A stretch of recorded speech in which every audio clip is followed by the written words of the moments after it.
What's going on, y'all? Welcome to the fifth episode of the main topic. I'm here with. I'm Julio Lucio. I'm Alex Davis. Luis Tapia. It's a very special episode for us. We have a new guest joining us. Without further ado, let's get into the first topic. Lil Baby's album "My Turn" from 2020 just went 7 times platinum, making it the highest certified rap album of all time, right? Of this decade. Of this decade. There we go. Of the 2020 decade, yeah. Yeah. Me personally, that was probably one of my favorite rap albums, especially at the time. 2020 was like peak COVID, so all I was really doing was in my room listening to music.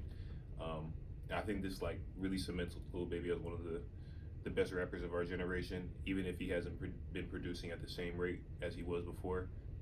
This album was really special. Just want to get your guys' thoughts on it. Well, for me personally, I know of Little Baby. I listened to like 1-2 of his songs. The last song that I listened was, I think, Old Friends. It was a really good song, but which makes sense. He's a very good artist.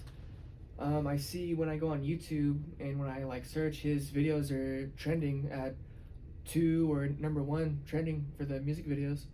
So he's a very good artist. I personally don't listen to much of his songs, but good for him. He won platinum seven times, so that's good for him. I just think that Little Baby really knows how to get ahead with his niche and stuff. That's why he's been able to stay consistent at the top of the charts. In my opinion, I don't really listen to his music that much, but yeah, he really knows how to gauge the audience that he's trying to get at. Yeah, I think kind of like what Carnell said. I think My Turn, in my opinion, I listen to Lil Baby. He's one of my favorite artists, rappers. I think My Turn is probably his best album, and by the certifications, the 7 times platinum, and it being the only rap album this decade with those types of certifications, just proves his talent and overall how good that album was. To me, that was a 10 out of 10, where like every song was really good. And I mean, there's not much to say, but just congratulations to him on a phenomenal album that he created in 2020. Yeah, I think that was a generational time for rap music, honestly. Yeah. So is that gonna? Yeah. The next topic that we want to cover is how Scream received a 31% on Rotten Tomatoes. Do you guys think that you guys should base movies off the rating on Rotten Tomatoes? Me personally, I think it depends. I mean, I love all the Transformers movies, and they all tanked at the Rotten Tomatoes. I think they got like 16, 15. I think the highest one was like 13. I think that was the third one, Dark of the Moon. But yeah, to be honest, no. I mean, if it's a good movie, if I like the trailer, then I'll probably end up watching it. But the Scream movies in general, how many are they on? 7? 7 Scream movies?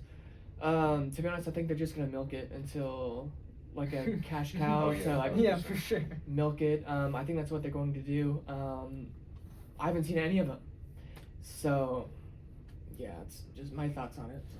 I think I have to agree with Alex here because I remember seeing the Rotten Tomatoes score for the Transformers movies, and that's one of like my favorite franchise of all time. And for them to have such a low score, and me personally liking those movies a lot, it's like you can't really go based off that because I mean I haven't, just like Alex, I haven't watched the Scream movies. I haven't seen any of them, so I can't really say they're good or bad.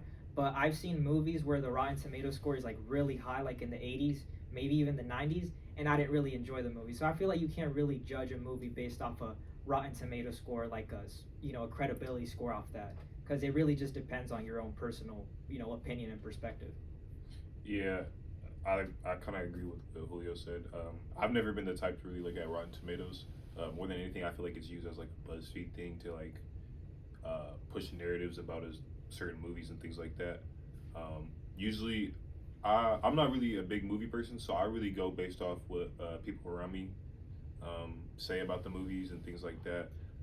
If a person really like recommends a movie to me, then I might consider it, but never have I like looked up the Rotten Tomatoes before watching a movie or a show or anything like that.